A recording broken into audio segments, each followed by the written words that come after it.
Look at chapter 16.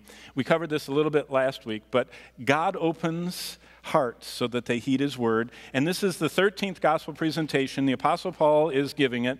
And it's starting in verse 14. A certain woman named Lydia heard us. She was a seller of purple from the city of Thyatira, which is a lot of information right there. She was in the top 1% of 1%. She was really a merchant of purple. That was one of the most costly commodities of the ancient world. And she was from Thyatira. That's in Revelation, one of those 7 churches.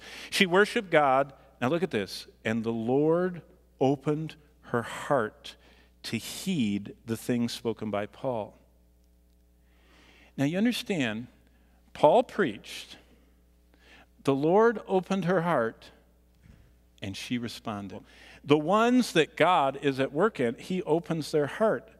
And all of a sudden they start listening, and then they respond and come to life. That's the miracle of salvation. And it's right here. Lydia, she responded, and responded and heeded the things spoken by Paul, verse 14, after the Lord opened her heart. In verse 15, and when that happened, she and her household were baptized, and she begged us and said, if you have judged me to be faithful in the Lord, come.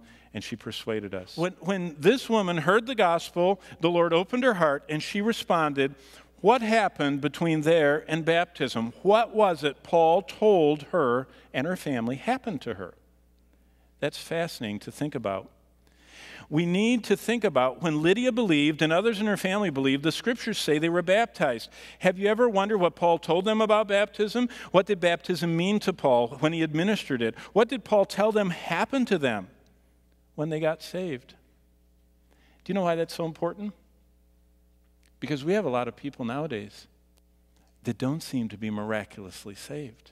And maybe we need to tell them, this is what God does.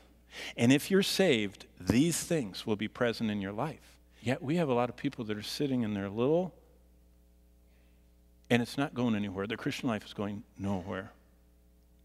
And you say to them, where are your tires? They said, what are tires? You go, where's your engine? The Holy Spirit. They go, you understand? Paul explained to them what real salvation was, and then he baptized them.